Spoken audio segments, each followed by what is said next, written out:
Recording in progress. Okay. Welcome, everyone. Thank you for joining us today. We appreciate you taking the time to learn more about a growing part of the petrochemical market, ammonia.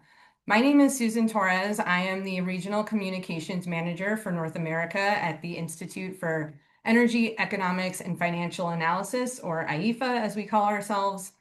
Today, we will be reviewing some of the findings from our latest report titled Ammonia Build-Out Recipe for Risks.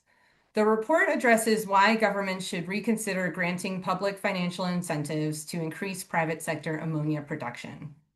Today's presenters will discuss the main sections of the report, including the economic realities of a widespread ammonia build-out, why promised jobs are often overblown, and additional challenges.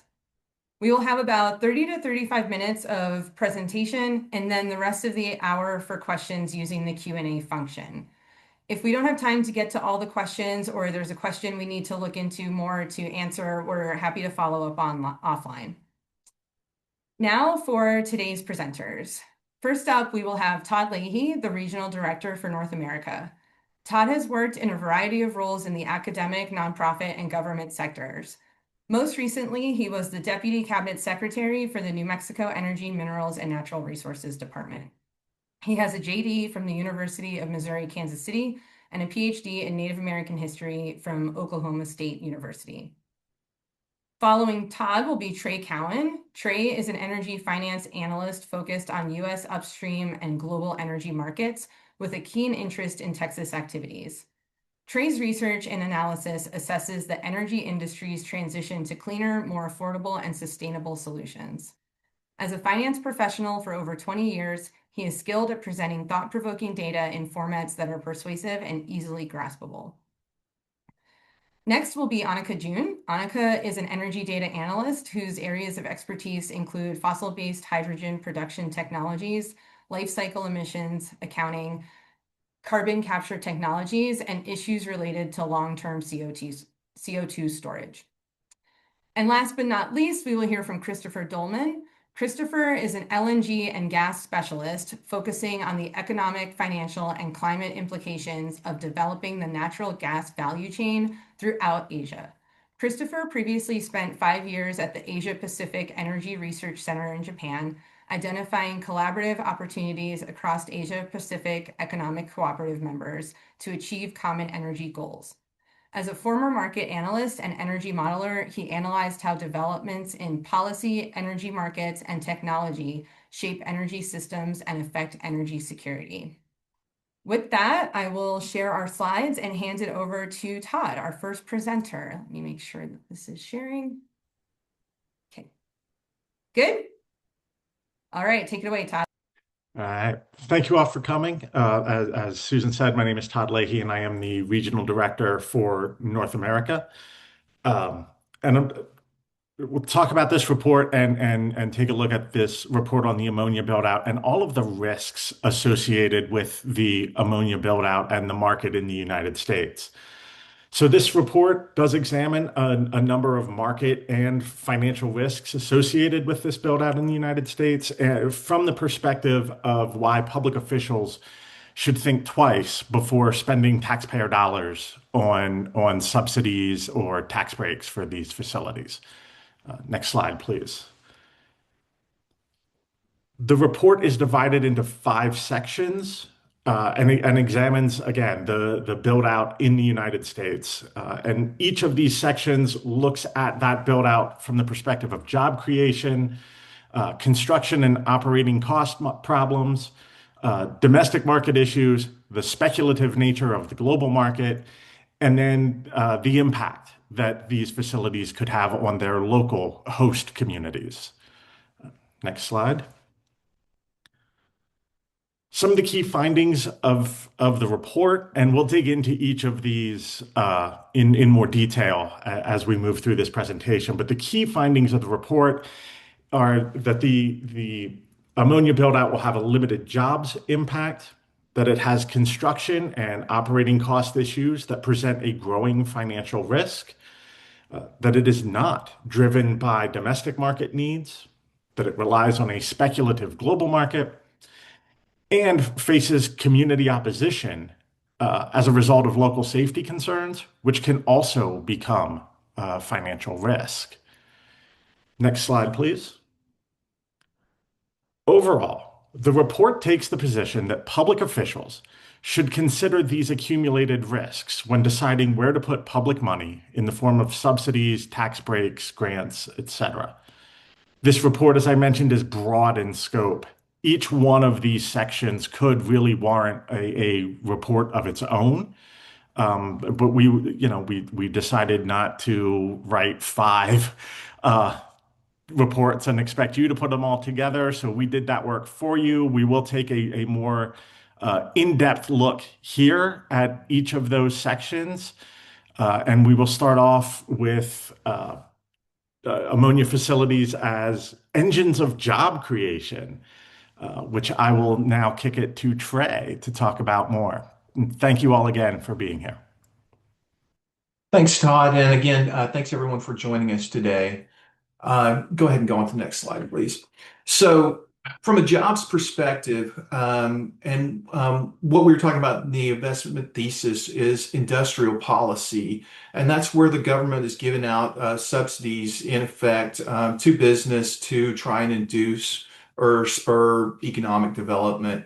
And in the case of talking about the ammonia industry, what we see is they're swimming upstream to try and promote jobs with the ammonia industry because the data points to a structural tendency for the industry to cut jobs, not add them overall. And that's what we see here is that over the past 25 years, the industry has cut jobs by 6%, while at the same time they've increased their productivity by 54%. And next slide, please. So another way to look at this is the jobs per million pounds produced.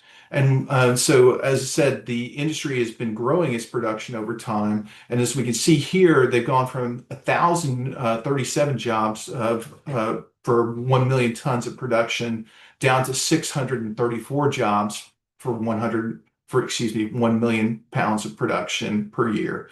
So a big drop off over the past 25 years due to productivity gains. And that's what you would expect in an industry like the ammonia industry because it's a commodity industry. It's only competing on price. And this is one of the main levers it has to absorb cost is through how many jobs and people it employs.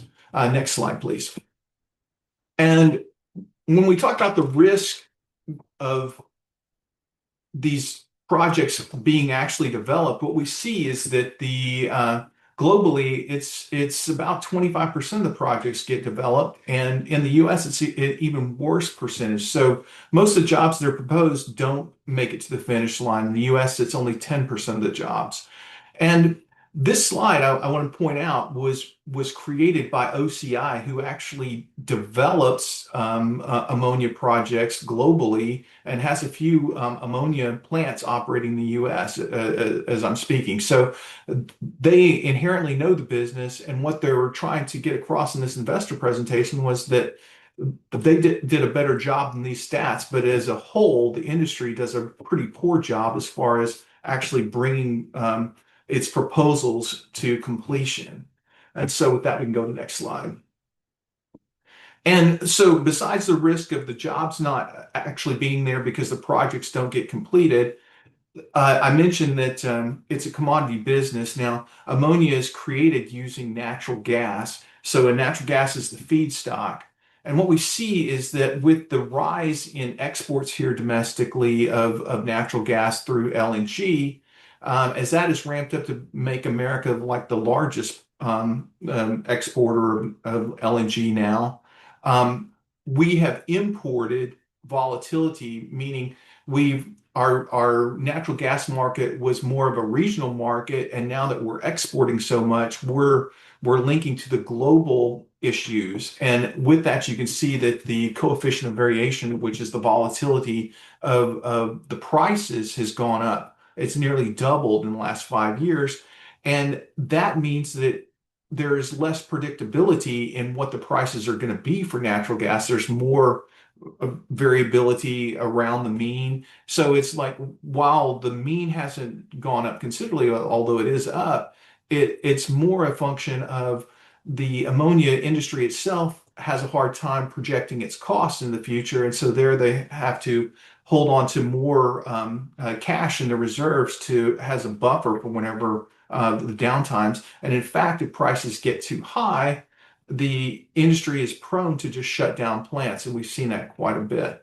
So with that, I'll kick it to Annika, and appreciate you guys coming today. Hi, thanks, Trey. Glad to be here today. I'm Annika June. I'll be discussing the domestic market for ammonia and contrasting those conditions with the potential capacity build out that we've been hearing so much about from industry. Next slide. The US produces most of the ammonia needed to cover domestic consumption. The potential ammonia build out is not slated to meet some giant gap in unmet domestic demand. Domestic uses for ammonia have been focused on agricultural applications. Novel uses, such as fuel for power generation, shipping, or as a hydrogen carrier, are not currently materializing as demand drivers in the US. However, these potential uses are driving international market demand, particularly for so-called low-carbon ammonia or blue ammonia.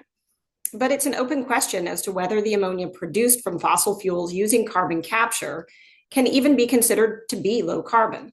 It's also true that these projects would not be able to proceed without the lucrative 45Q credit, which provides a federal subsidy to companies for every ton of CO2 they capture and use or store. Next slide.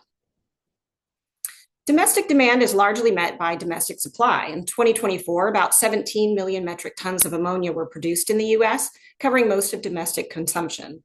And additional imports made up the difference. The shortfall in domestic production has been falling for the last decade. Nearly 90% of the ammonia produced in the US is used as fertilizer. The remaining stock is used for a variety of purposes, including manufacture of explosives, synthetic fibers, and resins, as well as plastics and other chemical products. It's unlikely that domestic demand will increase enough in any of these areas of current use to absorb the amount of new ammonia production expected to come online this year, which is about 1.5 million metric tons, or the additional 3.2 million metric tons in projects under construction that are slated to be online by 2029. Domestic demand is also not expected to rise to meet the massive announced build-out that, according to estimates in a 2025 report released by the Ohio River Valley Institute, could increase US production capacity to 80 million metric tons per year in a decade. That's more than 4 times the current capacity. So if not for domestic use, what does industry plan to do with all of this new product? Next slide. Globally, there is substantial interest in using ammonia in new ways. This chart shows estimates from an S&P analysis comparing demand by sector in 2023 with projections for 2040. The overall production amount is expected to increase, with nearly 3/4 of that increase expected to be in this energy applications area, going from 0 metric tons in 2023 to 81 million metric tons per year in 2040. So what are these energy applications? Well, in Europe in particular, there's interest in using ammonia as a carrier for hydrogen, which is a really difficult molecule to transport and store. Ammonia, on the other hand, can be moved more economically by pipeline or ship, and then cracked to release the hydrogen, which can then be used as a decarbonized fuel in a variety of applications. The EU is primarily interested in importing green ammonia that meets the bloc standards for low carbon fuels. The potential for the EU to be a large off-taker of blue ammonia from the US remains to be seen. Potentially the most significant demand sector for US produced blue ammonia is for co-firing for power generation in coal plants. This is of particular interest in Asia, especially Japan and Korea. The idea is that by mixing ammonia into the fuel supply at the coal-fired power plants, local emissions will be reduced compared to burning coal alone. And in a few minutes, Christopher will talk more about the serious risks and lack of emissions reductions benefits that can even be achieved by using ammonia as a co-firing fuel. The shipping sector was also a demand driver for blue ammonia. The International Maritime Organization, or IMO, developed some significant goals for emissions reductions in the sector that were backed by real enforcement mechanisms.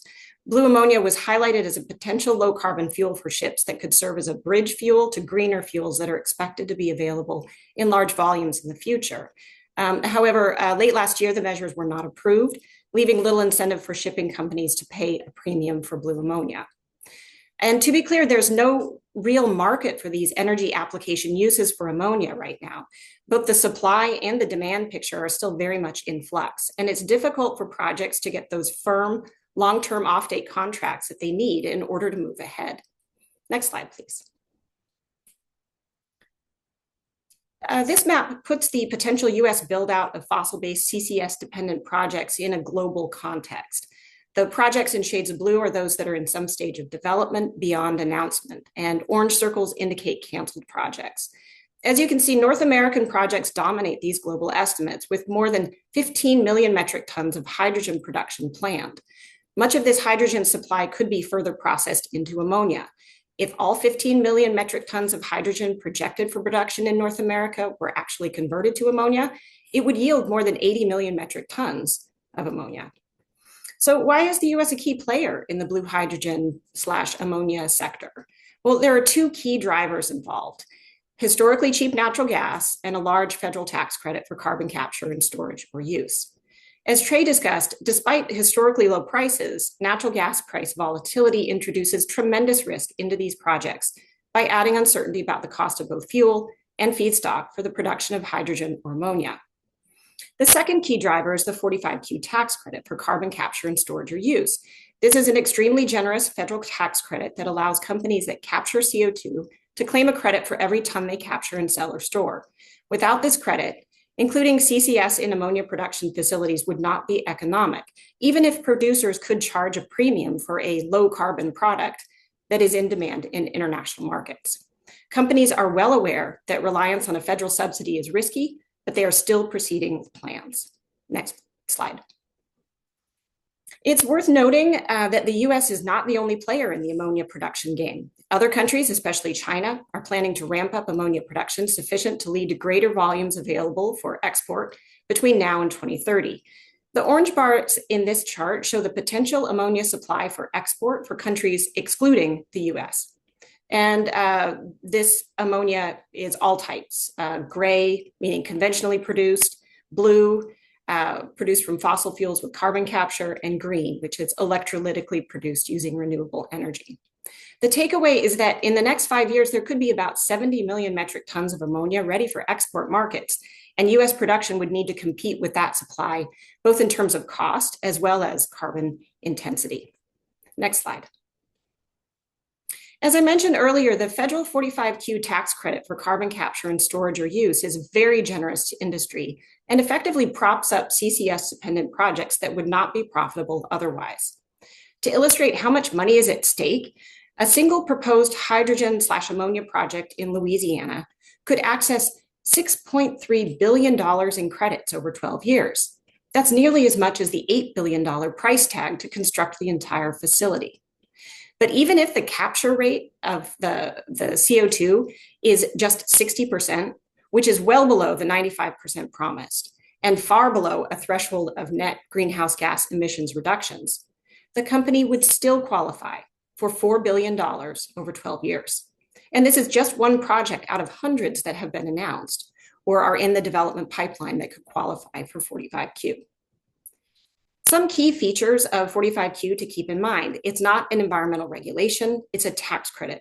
There are no regulatory mechanisms to ensure claims equate to meaningful greenhouse gas reductions. All claims are confidential, which eliminates transparency to the public and other regulatory agencies. Finally, there is no cap or limit on the amount a single company can claim or the total value of the credit. Estimates of the potential cost to taxpayers range from $40 billion to more than $800 billion. It just depends on which projects are constructed and ultimately move ahead. I could talk about 45Q all day, but I won't. I'll pass it to Christopher and look forward to questions during the Q&A. Thanks, Annika. Yeah, so I'm mostly going to talk about ammonia co-firing in Asia. So we'll do next slide. So where does this idea of co-firing come from? Well, over the last decade, I think there's been a global movement to sort of stop coal development, and that's been somewhat successful, more so in Western OECD countries. But, the pressure has slowed down some development and influenced energy plans in Asia too. I think we've seen some country-level phase-outs announced throughout the region and cancellations of projects under consideration. But There's still been a lot of coal growth in Asia. I mean, you look at these charts here, there's a lot of brown.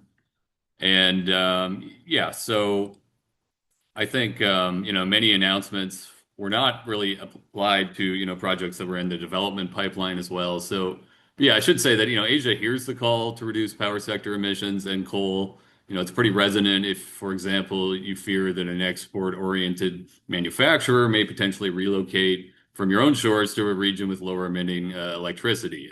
Next slide, please. But I'd say this desire for emission reductions is colliding, with the reality that Asia has a large young coal fleet and a lot of coal supply that utilities and energy leaders want to valorize. A lot of these plants, too, are protected with long-term take-or-pay contracts. They're prohibitively expensive to break. And then there's the energy security and electrical reliability argument. Coal is widely available. It's relatively affordable. It employs a lot of people in the region. The top three producers of coal in the world are China, India, and Indonesia. So basically, why not? Their thinking is why not utilize existing indigenous coal resources to support economic growth and rapid growing electricity demand that the world depends on for much of, its industrial activity. So, and I think several supply disruptions this decade have bolstered support for that argument. So basically, over 10 years, we've seen a discussion move from how do we phase out coal to reduce emissions to can we have it both ways? Can we use these assets and reduce emissions too? Next slide, please. Yeah, so I won't talk about the other pathways too much, but with co-firing, they're thinking one way to use our coal assets while reducing emissions is to augment the power generation process to blend coal with low-emitting fuels. So that could be, wood pellet biomass or ammonia typically. So you start with low concentrations, slowly scale up commercially with higher concentrations as you'll learn more about the process. I will say that, wood pellets were pretty big as the pathway a few years ago. But 2 years ago, there was an explosion, a dust explosion at a demonstration project in Japan, and many believe that that's going to slow down the momentum for that. So I'll focus the rest of the talk on ammonia. Next slide, please.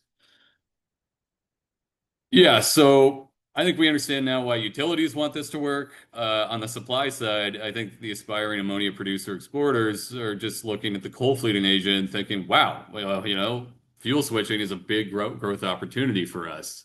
If you just look at a gigawatt power plant, a coal unit at 20% co-firing, that could be 2.5 to 3 million megatons of ammonia. And, you start doing the multiples and you think, wow, we could basically have growing the global market by 20-fold just by looking at this chart alone. The enthusiasm is kind of similar to what we see, I think, with LNG proponents, arguing that LNG could incent coal to gas switching.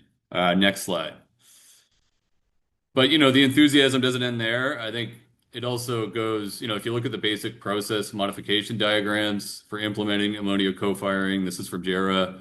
I think companies just see new business opportunities across the supply chain. This will require new ships, storage tanks, vaporizers, different equipment designs to modify burners, boilers, and turbines, perhaps at different co-firing concentrations as you learn more about what would be like a better equipment design. So yeah, I think, manufacturers in Japan and Korea and other places are trying to establish a foothold in this potential supply chain. I mean, we're already seeing some of this sort of happen. JERA has signed contracts with 2 Japanese shipping companies to transport ammonia from Blue Point, Louisiana to Japan. Blue Point, Louisiana is one of the proposed export projects that I believe is featured in this report. Yeah, so Japan also leads international collaborative forums like the Asia Zero Emission Community, AZEC, to sort of grow the potential demand market by championing, ammonia co-firing. I think there's also a push from policy-aligned public finance institutions to support the value chain, in the form of subsidies, loans, insurance guarantees, and the like. A couple examples, JBIC is providing support for JERA's loan for the Blue Point ammonia export facility in Louisiana, and the government is subsidizing JERA's ammonia purchases from that facility. Next slide, please. But I think we should pump the brakes a bit. There are a lot of MOUs, pilots, and demonstrations ongoing, but still, we have no commercial ammonia co-firing project in operation. JERA has quietly shifted the target for its first 20% co-firing commercial project to 2029. I believe this is to align with the commissioning of the Blue Point project that I've been talking about. And Korea, was a flagship sort of adopter driving this for a while, but recently canceled subsidies for hydrogen and ammonia pathways and is committing now to a coal phase out by 2040, which could obviate the need for ammonia co-firing in general. Next slide, please. And I think the most important thing is just ammonia is very expensive. Rystad said that just at 10% co-firing of green ammonia could increase the LCOE of a coal unit by half. We know that JERA's, co-firing will require a contract for difference to basically cover the cost difference between coal and ammonia.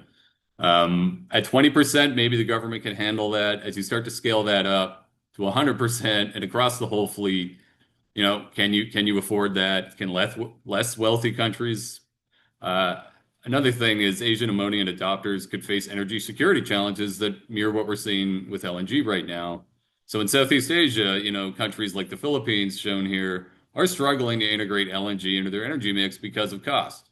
LNG is only 2 to 3 times the cost of coal, or 2 to 5, if you look at prices right now. But how are you going to integrate ammonia, which is 6 to 17 times the cost of coal? I think another thing to note is like, what if ammonia is subject to volatility like LNG, like we're seeing now? Will Europe and other wealthy buyers just pull cargoes away from Asia during supply disruptions? Will adopters just be burning coal in these assets anyway, every time there's a crisis like what we're seeing now? Next slide. Thanks. Yeah, no, I should just mention ammonia combustion does not emit emissions, at 100%, but co-firing does. And it will take 50% ammonia co-firing to get GHG emission intensity in line with a large-scale gas plant. And 50% co-firing isn't even really being tested yet, let alone commercialized. Next slide, please. So yeah, wrapping up, I think Asia has a large young coal fleet that ammonia producers and a lot of influential energy companies across, the energy supply chain in Asia see they're sniffing out a commercial opportunity. But, the feasibility of this decarbonization pathway is uncertain. I think we're seeing flagship adopters like Korea start to slow down their embrace of the technology. I'd say ammonia co-firing fails all three parts of the so-called energy trilemma we hear a lot about. It doesn't reduce emissions enough. It reduces affordability, and it could be subject to the whims of commodity markets like LNG, and it's not available when you need it. So it's not really reliable. Yeah, so I think concluding, I mean, ramping up renewables and pursuing alternative pathways to valorize the useful life of these coal assets, perhaps like an ETM style retirement mechanism or flexibility retrofits combined with capacity payments, we're probably going to provide a more cost-effective, immediate pathway for decarbonization. And with that, I'll pass it back to you, Todd. Thanks, Chris. I want to talk a little bit about community safety here as we wrap up. We've noted that these facilities are not engines of job creation, that it's not delivering to a domestic market, and that an Asia market is speculative at best. And yet, these are all the things you hear when these companies come into your community. Some of the things you don't hear when they come into your community, next slide, please, is that in its many forms, ammonia is toxic, corrosive, and even explosive. Ammonia exposure from inhalation, ingestion, skin or eye contact can all pose serious health impacts. Additionally, the National Institute for Occupational Safety and Health notes the risk of handling ammonia is relatively high. State regulators treat ammonia in a class sort of by itself. And this quote here, although NH3 does not meet the DOT definition of a flammable gas, it should be treated as one, is from the National Institute of Occupational Safety and Health. The New Jersey Department of Health is, in true New Jersey fashion, much more blunt about their assessment of the risks associated with ammonia when they note that it may ignite and burn with explosive force, and that poisonous gases are produced by the fire, and that containers of it may explode in the fire. So this all sounds like wonderful things to have in your community, right? Of course, Transportation of ammonia, whether by pipeline, train, boat, or truck, incurs a number of the same risks. Um, these are subject to weather conditions, rough seas, adverse conditions on inland waterways like sandbars. These can all pose risks to the air and water of a host community. They're also all subject to our nation's crumbling infrastructure. Um, Rail lines, bridges, roadways, pipelines, river locks, etc., all pose risks to the transportation of a toxic, corrosive, and explosive product. But this isn't just IEEFA saying this and laying out these transportation risks. All of these were noted by CF Industries, who operate the largest facility in the US in the state of Louisiana. All of these risks were noted in their 10K. Finally, there's air and water pollution, and those are costs entirely borne by the local communities. A researcher from Princeton University noted the extent to which the facilities are responsible for air pollution when he noted that satellite observations reveal that industrial ammonia production are hotspots for emissions and are underestimated by a factor of 50. What does all this mean? All of this together poses a yet another financial risk that we can add to the financial risks that Trey, Annika, and Christopher so eloquently laid out. Um, all of this constitutes a financial risk for these facilities and a financial risk to anyone investing in these facilities, especially those individuals who are looking to invest public money. Next slide, please. In the end, state and local governments want to attract business to their communities. And they're going to offer tax breaks, subsidies, grants, low interest loans, and other form of public money to bring those businesses in. Next slide, please.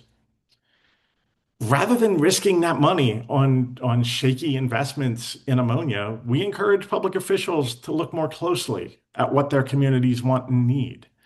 Identify and invest in businesses that create local jobs. Target reliable markets, not speculative ones. And look for projects that generate economic benefits to their host communities. So I want to thank you all again for attending, and we look forward to any questions that you have. Thank you. Great, thank you, everyone. We have a couple of questions in the Q&A function. Christopher has been answering some via typing, but if you have them, please put them in and we will go through them. And just starting with one question, that we have some people who are looking into ammonia leaks and explosions, and if there's any additional resources people can look at for that. We can also follow up offline, but Todd, you concluded with some of the safety risks. If there's more that you want to kind of add to that and where people can find that information, I think that would be very helpful. Yeah, sure. And yeah, I mean, we can provide a fuller list offline, but I mean, in many cases, these companies are stating the risks openly in their filings to the SEC and other government regulatory agencies, such as they still exist. Um, but the companies themselves are reporting these risks. We can provide a list, largely pulled from the body of the report, but most of it is the companies themselves openly stating the risks to public health and the environment. Great, thank you. While we go to the next question, I'll make sure to share the report link directly in the chat so people have it, but I'll make sure to send that in our follow-up messages as well. So for the next question, Christopher, I think if you could talk a little bit more about the ammonia co-firing, if you could talk about the nitrous oxide, air pollutants, and if it's not a climate case and it's more expensive, what are the main drivers behind countries pursuing co-firing?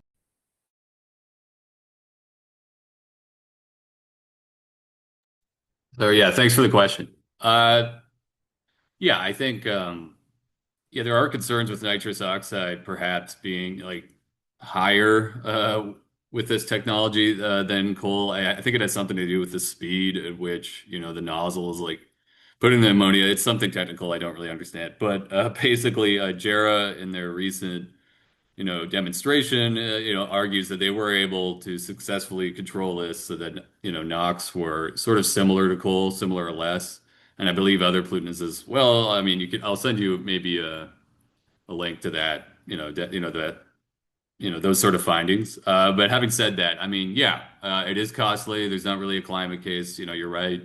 I mean, these emissions at 20% are still really high, higher than an LNG or, CCGT plant, and more expensive. Yes. But yeah, I think the main drivers are, like I said, you have these coal assets that you just put online, and you have decades of life left in them. So how do you valorize that? How do you sort of say, you're walking and chewing gum at the same time, sort of thing. But yeah, obviously, we would prefer that you pursue alternative pathways that are more cost effective. Great. Thank you, Christopher. Next question, wouldn't ammonia also be like exposure to vinyl chloride and CO2? Is that something that would potentially kill a first responder if a leak were to occur? So like if there's more information on the danger that ammonia poses when there's a leak. Yeah, this is a great question. Absolutely. In fact, and the report notes a couple of examples where there are explosions or leaks, and many of the fatalities in that instance are the first responders. The difference here between ammonia and say something like CO2, you can smell ammonia, so you get some sense that something is happening, but that doesn't negate the danger. And yes, often that the danger of it is borne by the very people who are sent to control the leak or put out the fire or that it is very much a danger to the first responders. As well as to the local community. And those first responders are often coming from a local community. Great. And just to add, as we saw, in Annika's map, a lot of these places are located in the same places, especially in the United States. So a lot of communities are really bearing the brunt of this. So thank you for the question. Next question, we have someone who's curious about insurance for both the ports and the producers of these facilities. Maybe Trey could take a first stab at that and anyone else can jump in.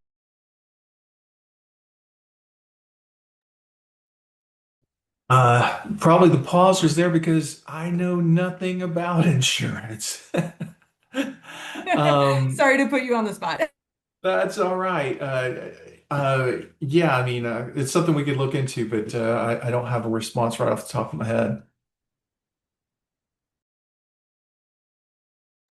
Okay, no problem. We'll definitely follow up with that. Todd, do you want to I jump in? can jump in a little bit. The companies again being open in their assessment of the risk. They often aren't insured against all of the hazards and risks, especially community hazards and risks associated with production. They of course carry, property insurance, casualty insurance, liability, that sort of thing. But they aren't fully insured on sort of the all of the risks that we're laying out here. They carry the more basic sort of required forms of insurance, but not necessarily, the what happens in a community if there's a leak and we're on the hook for that. They may not have enough insurance to cover any of that. Great. Thank you, Todd.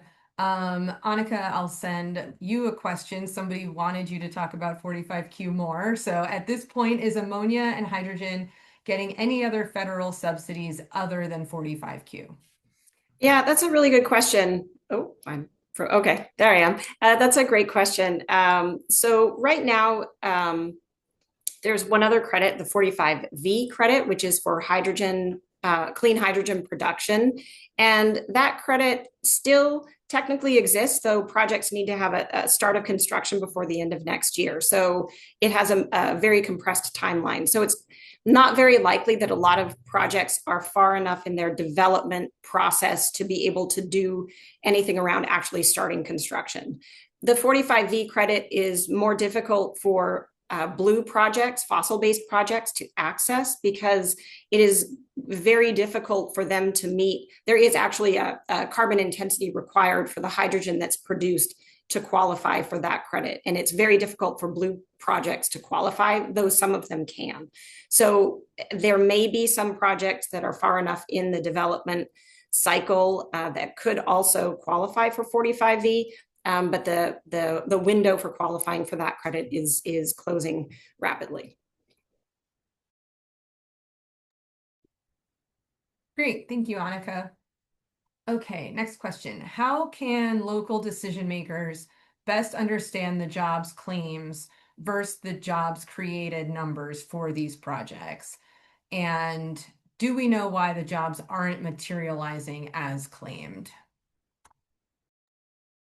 Yeah, so I think you got to make a distinction between direct jobs and indirect or induced jobs. And so the claims are more on the side of the indirect or induced jobs. And there they're using, economic models, the M-plan models to figure them out. Whenever we're talking about claims for direct jobs, the uh, operators are actually, hitting pretty close to what they are. It's just that what we're trying to make a point of is that structurally the industry is looking to cut jobs anywhere that it can as it moves forward to try and optimize itself to lower its costs as it goes along.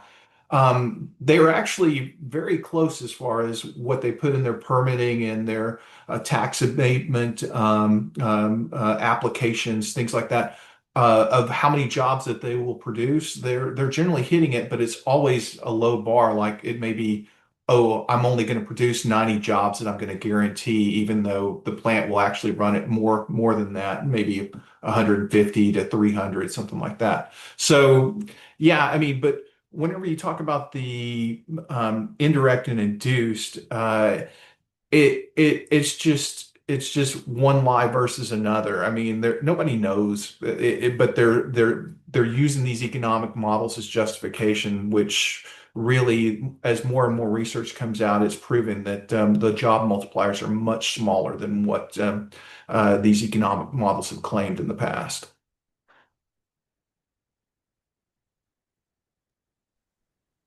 Great, thank you, Trey. Next question. Todd, I saw that you answered one kind of for the group, but I was hoping you could talk a little bit more about some of the regulations that do exist. It looks like there's some OSHA protections, but if you could talk a little bit more about that as the next questions come in. Yeah, so I just want to preface this with regulations can exist and not be enforced. Uh, so OSHA has a number of regulations for employees working in these facilities, for safe handling of the product, amount of time that can be exposed, that sort of thing. The environmental regulations, the EPA requires every ammonia facility to have a risk management plan. And a release reporting requirement. It exists in CERCLA. So in the other regulations that cover sort of the fossil fuel hazardous industries, right? Ammonia is included in some of those regulations, and then the Clean Water Act addresses what can be done if ammonia is released into a body of water. Additionally, DOT regulates the transport of ammonia as a hazardous material. So again, it's included in their other regulatory schemes in Section 49 of the CFR. So there are ammonia is included in the regulations that address sort of other hazardous materials. But there really isn't anything beyond that, or that has real teeth beyond EPA. So refer back to my uh, comment at the beginning about they can exist and not be enforced. That's just the reality that we live in right now. Yeah, and we have another question that's a little bit related. So for the ammonia emissions associated with facilities, how well regulated are they, and how well known and researched is the concern for PM 2.5 pollution and negative impacts on human health? So second part first, there's a lot of research being done. There is some available, but the full extent of it, what are sort of the health economic impacts in a local community? It's not really well known. It's a growing area of research. And then, how are these things regulated? It's the Clean Air Act and the Clean Water Act that regulate the emissions out of these facilities. Great, thank you. I'm not, this is a great question. I'm not sure how much we've looked into it, but how much water do these ammonia plants take? Green ammonia requires water, but is blue hydrogen also water intensive? Yeah, I could jump in on that one. So it is a really good question. We're hearing a lot about water in relation to data centers and needs for cooling and things like that. And there are industrial demands for water that communities are not always aware of. We're not always hearing as much about those, but increasingly we are. And it's a great question to think about these large industrial facilities and their water demands. I haven't looked specifically at water demands for ammonia and blue ammonia and hydrogen production, but can say that incorporation of carbon capture and storage systems anywhere does require additional water resources that wouldn't be required otherwise. And the water is used to regenerate the material that's used to absorb the CO2. It's used for cooling. It's used for many purposes. So there is an increased water demand for this carbon capture supported product that isn't there with the gray product. But in terms of exactly how much more, I don't have a number on that, but I'm happy to look it up and follow up with Katie. Great, thank you. Okay, next question. A recently proposed ammonia plant shifted to a large data center. Speaking of data centers, is this the result of incentives, and do we expect this trend to continue? I don't know if anyone knows particularly about this, but the data center energy issue is definitely a big one. So I don't know who might like to start diving into that one.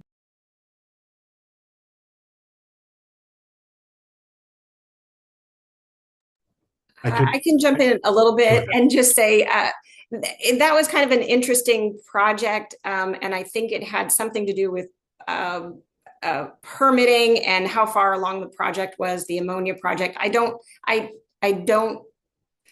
believe that there was anything specific announced about lack of offtake contracts or some reason why there was a shift in that project. Though, Todd, you're nodding. Maybe you can add to that. No, that's roughly all I know is that there wasn't any specific announcement to that. So I don't know if we could forecast a trend that this is something that's going to happen. But I will say that sweet tax incentive money makes people think twice, doesn't it, Annika? Great, thank you. We have one more question right now. I'm not sure it's one that we've looked into, but we do have about 10 more minutes left in the webinar. So if people have additional questions, please use the Q&A function. But Todd, I was wondering if you could talk a little bit more about the permitting process. I think that might be helpful for people, like if there are different times when people can get involved in the process for these facilities as they're coming on or trying to come online. Sure. The sooner the better, right? Like when a company shows up and says, they're thinking about a facility in your area, start pointing out some of these arguments, some of these concerns.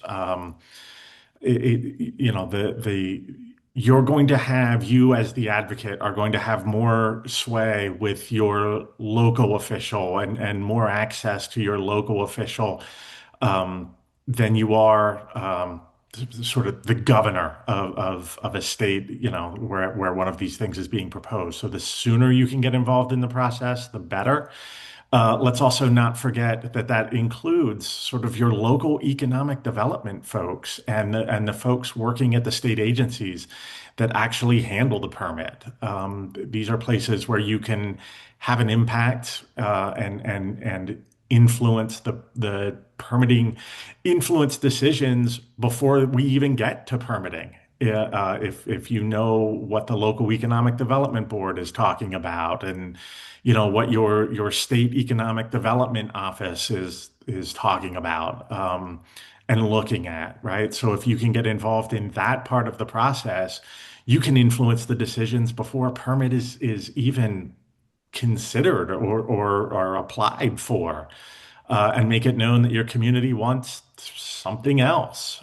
Keep in mind that these people's job is to bring economic development to these communities. And often what happens is they go with, you know, the devil they know, which is why you see such a concentration of these facilities in specific places, in addition to access to global market, right, which makes the Gulf Coast attractive. You know, there's a familiarity with these facilities, and so it's an uphill climb, but you can influence this process before permit public hearings, you know, before that even starts. And so understanding what the role is of those local economic development agencies are, what their budgets look like, what your state agencies' budgets look like, that tells you a lot about what they value and what they're looking for. Great, thank you. The last question we have in the Q&A right now, I don't know if this is something anyone's looked into, so we might want to answer it offline, but what impact will the recent antitrust and price fixing lawsuits have on the ammonia build-out? I think Todd's shaking his head. Yeah, I think that's a little bit outside the scope of this report, but if you send us an email, we'll do our best to try and help answer that question. We don't have any other questions right now. We'll wait a little bit more. We have a few minutes left in case there's another question that comes in. But I don't know if any of our panelists would like to touch on anything else that was asked and answered in the chat. If there's anything, you know, Todd, you mentioned that this report could have been, you know, twice as long. If there's anything you would like to preview that we're going to be looking into next, when it comes to this market or other related markets, I think now would be a great time, and then we will probably be able to wrap up. I could just jump in briefly, Susan, to talk about the question about the antitrust. So sort of related to that, I'm not sure if this is what the person who posed the question, I'm not sure if this is what they had in mind, but there has been kind of an interesting development with a suit that has been filed by a blue hydrogen, blue ammonia project in Louisiana that had a CO2 offtake agreement in place with Denbury.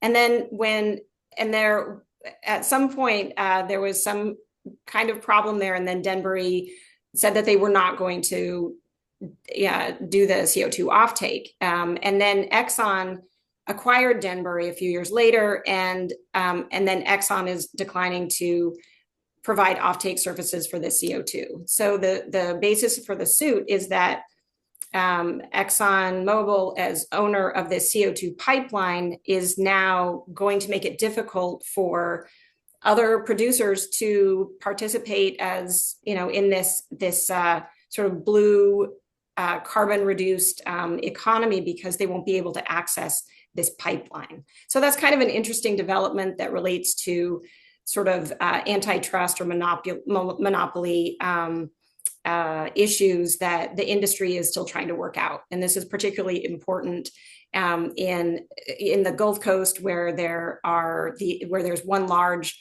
pipeline that companies are trying to access. It could also have implications to projects that are being announced in the Midwest related to those large CO2 capture projects and gathering projects that are involved with the ethanol production there. So yeah, and then looking at other parts of the country where where pipelines and infrastructure become assets that companies may or may not have access to because that infrastructure is privately owned. So it's a really interesting problem to keep in mind. Collecting and moving around the CO2 and then disposing of it is a whole different category of problem that we didn't get into today, but it's definitely an issue that would impact the viability of many of these projects.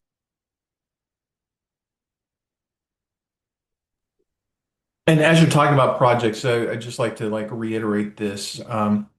When you look at natural gas prices, at a certain point, they make it uneconomic to build these ammonia plants. And we're getting closer to that point right now. So you could probably expect to see more projects get canceled in the near term as if natural gas prices remain elevated. So, and also to the point of the tax credits, and Annika could speak to this more. Um, we've already seen projects that say we can't even reach the hurdle even with these tax credits. And that's especially true when the prices have been high in the past for natural gas. So Nutrien's a good example of that, but there are several other too. So just to keep that in mind that a lot of these projects are getting more and more on shaky ground. Yeah, and just as a follow-up, because of that additional price pressure involved with the natural gas, industry is really pushing the federal government to increase the 45Q subsidy even further, and that's part of their response. They think that having a larger subsidy is going to help make these projects economic, and we already saw that. Just over the summer, last summer with the reconciliation bill, we saw 45Q expanded, where all of the other Section 45 credits and programs to support green energy development were basically canceled. So 45Q persisted. It is getting support in Congress, and it could also be something that industry pushes on in order to make up for this volatility and this increase in natural gas price. Great, thank you. I think those are some final great comments to end on. I will be sure we are pretty much at the top of the hour. I will be following up with our slides, which will include the contact information for today's presenter. So if you still have questions and want to dive in a little bit more, they're happy to do that as their week allows. Todd, would you like to kind of close us out here at the end of the webinar? I just want to thank everybody again for attending and for great questions. I think we could use these questions as jumping off points to further dig into the build out of the ammonia market. I also want to note that, like as Chris noted, ammonia can be made in a lot of places. This is just our look at the U.S. market. We could easily look at other markets in this same way. So I guess, yeah, stay tuned for more on ammonia coming from this organization, if not this collection of people.